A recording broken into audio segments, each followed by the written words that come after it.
रुद्र के जाने के बाद बेडरूम में गायत्री आई थी। अंतरा और गायत्री में बहस हो रही थी। अंतरा ने जब गायत्री को रुद्र की रखैल कहा तो गायत्री ने भी जवाब में अंतरा को चौल वाली कहा था। तुम शायद भूल रही हो कि इस चौल वाली के कारण तुम विदेश जाकर पढ़ पाई हो। तुम खुद चाहती थी कि मैं अब्रॉड जाके पढूं। इसके लिए मैंने तुम्हारे गले पे कोई छुरा नहीं रखा था। और आगे से इस बात का एहसान तुम दोबारा मत जताना, समझी? और रोज तुम्हें छोड़कर मेरे पास आ रहा है, उसकी जिम्मेदार भी तुम खुद हो। इतने सालों में तुम उसे शायद सेटिस्फाई ही नहीं कर पाई हो। ये बात कहकर गायत्री ने अंतरा पर गहरा वार किया था, क्योंकि शादी के बाद अंतरा और रुद्र सिर्फ एक बार एक दूसरे के नजदीक आए थे, वो भी इसलिए क्योंकि रुद्र नशे में था। इस बात को भी 2 साल हो चुके थे। उसके बाद दोनों कभी साथ में सोए भी नहीं थे। जरूर रुद्र ने गायत्री को ये बात बताई होगी, इसीलिए वो जानबूझकर अंतरा की दुखती रक्त पर हाथ रख रही थी। देखो अंतरा, मैं नहीं तो कोई और, आज नहीं तो कल वो तुम्हें छोड़ ही देता, तो फिर मुझ में क्या बुराई है? मैं और रुद्र मिलके तुम्हारा ख्याल रखेंगे। मुझे तुम दोनों की जरूरत नहीं है। मैं खुद कमाकर अपना ख्याल रख सकती हूँ। लेकिन तुम्हें काम देगा कौन? आता क्या है तुम्हें? यू नो, एक काम तुम कर सकती हो, कॉल गर्ल का। और उसके लिए तो तुम्हें किसी प्रोटेक्शन की जरूरत ही नहीं होगी अब, है ना? गायत्री! रुद्र! रुद्र देखो! अंतरा मुझे मार रही है, रुद्र! उसके चीखने की आवाज सुनकर रुद्र और मधु ऊपर की तरफ दौड़े। तुम्हें मेरे साथ जो भी करना है करो। मेरे बच्चे ने क्या बिगाड़ा है तुम्हें? गायत्री! क्या हुआ तुम्हें? गायत्री की हालत देखकर अंतरा को अब जाकर समझ आया था कि वो जानबूझकर उसे उकसा रही थी और आखिरकार वो गायत्री की जाल में फंस चुकी थी। बहुत दर्द हो रहा है मुझे पेट में, रुद्र। वो अंदर है, मारा मुझे, रुद्र। हमारे बच्चे को तो कुछ नहीं हो जाएगा ना?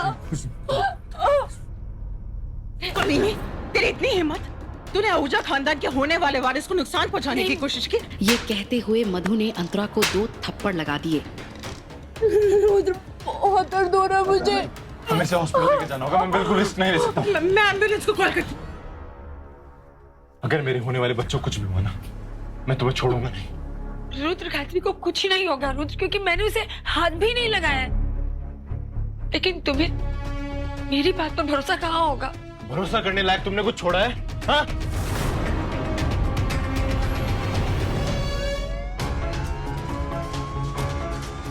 गायत्री ने अंतरा के खिलाफ अपना घिनौना खेल खेल दिया था। इसीलिए मधु ने गुस्से से धक्का मारकर अंतरा को घर से बाहर निकाल दिया। एक बांझ होना अंतरा के लिए श्राप बन गया था। लेकिन क्या सचमुच अंतरा मां नहीं बन सकती थी, या फिर इसके पीछे कोई साजिश थी? आज के बाद अपनी मनहूस शक्ल कभी मत दिखाना। एक तरफ एम्बुलेंस का दरवाजा बंद हुआ और दूसरी तरफ मधु ने घर का दरवाजा बंद कर दिया।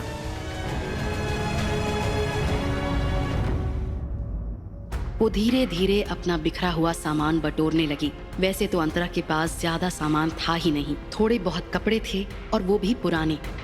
सिर्फ उसकी माँ की कान की बालियां थी जो उन्होंने मरते वक्त अंतरा के लिए छोड़ी थी। अंतरा की माँ उसके पैदा होते ही गुजर गई थी। अंतरा को उसके दोनों मामाओं ने पाल पोस कर बड़ा किया था। 2 में से एक मामा ने शादी ही नहीं की थी और दूसरे मामा की पत्नी उनके साथ रोज झगड़ा करती थी। और एक दिन वो मामा और अपनी बेटी गायत्री दोनों को छोड़कर चली गई। इतनी तकलीफों के बावजूद भी उसके मामाओं ने कभी उसका साथ नहीं छोड़ा था। इसलिए अंतरा उन दोनों की काफी एहसानमंद थी, क्योंकि अगर वो दोनों नहीं होते तो अंतरा शायद किसी अनाथ आश्रम में पड़ी होती। लेकिन अंतरा के मामाओं की आर्थिक स्थिति ज्यादा मजबूत नहीं थी। इसीलिए जब गायत्री की पढ़ाई और करियर की बात आई तब अंतरा ने खुशी खुशी अपनी पढ़ाई अधूरी छोड़कर काम करना शुरू कर दिया था। अंतरा भले ही 12वीं तक पढ़ी थी, लेकिन उसने और उसके मामाओं ने दिन रात मेहनत करके गायत्री को फॉरेन यूनिवर्सिटी पढ़ने भेजा था। और वापस आने के बाद अंतरा ने ही रुद्र से बात करके गायत्री को रुद्र के अंडर जॉब दिलवाई थी। थैंक यू दीदी। रुद्र गायत्री की अदाओं पर आकर्षित होने लगा था। गायत्री को इस बात का अंदाजा था, लेकिन वो रुद्र की जिंदगी में अंतरा की जगह लेना चाहती थी। अपनी बहन अंतरा की जिंदगी उजाड़ने से पहले उसने एक बार भी उसके बारे में नहीं सोचा। अंतरा अपना सामान लेकर आंसू पोंछते हुए मेन गेट के बाहर आ गई। ऐसी कोई जगह नहीं थी जहां वो इस वक्त जा सकती थी। तभी उसकी दोस्त तन्वी का कॉल आया। हेलो। तो ये बता कि इस वक्त तू है कहाँ? घर के सामने वाली लेन में। ठीक है, तू वहीं रुक, मैं अभी पहुंचती हूँ। वो लोग अपने आप को समझते क्या है? तू चल मेरे साथ पुलिस स्टेशन, अभी उनकी अकल ठिकाने लगाती हूँ। छोड़ना यार, मुझे किसी की कोई कंप्लेन नहीं करनी।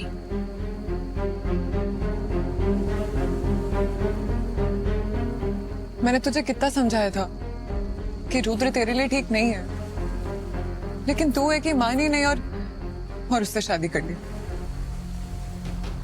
हाँ, शायद इसलिए मेरी ये हालत हुई है। नहीं यार, मेरा वो मतलब नहीं था।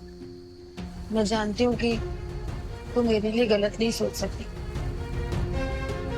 लेकिन अब मुझे इस बारे में कोई बात नहीं करनी। अच्छा, तू ज्यादा मत सोच, सब ठीक हो जाएगा। और रहने खाने की तो तू चिंता बिल्कुल ही मत कर।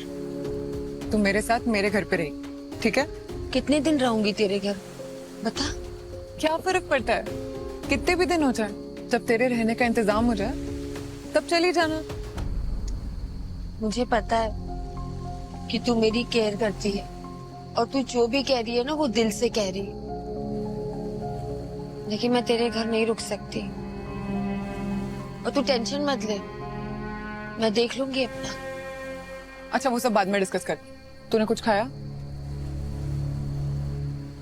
नहीं। तो क्या खाएगी बता? मुझे भूख नहीं है।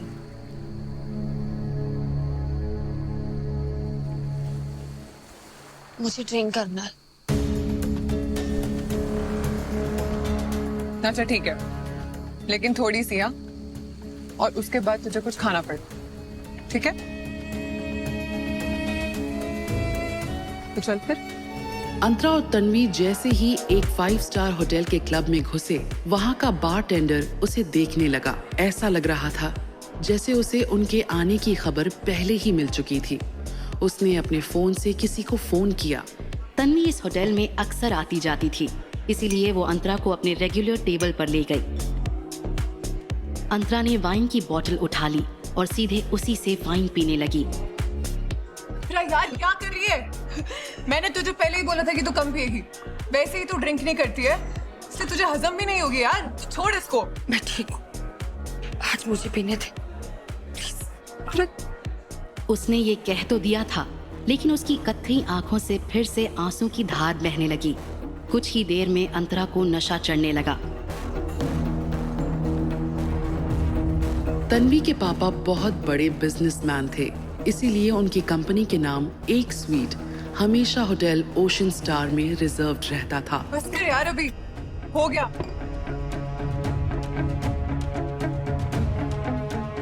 डैनी, इनको रूम नंबर 604 में लेकर जाओ जल्दी। तू संभाल खुद को यार। तू इसके साथ जा, कि तुझे ऊपर छोड़ देगा।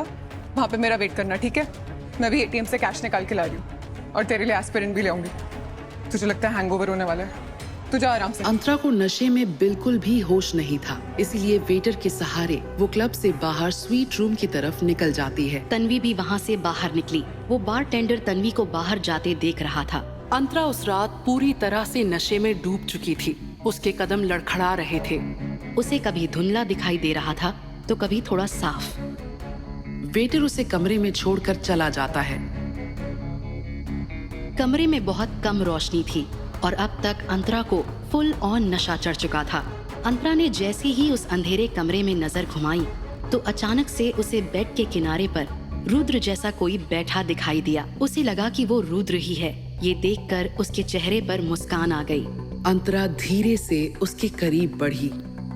और फिर धीरे धीरे बात आगे बढ़ने लगी। मुझे पता था कि तुम जरूर आओगे रुद्र। लेकिन जिसे अंतरा रुद्र समझ रही थी वो दरअसल कोई और आदमी था। तभी अचानक से अंतरा को भी इस बात का एहसास हुआ और उसने तुरंत उस आदमी को खुद से दूर करते हुए पूछा, कौन हो तुम?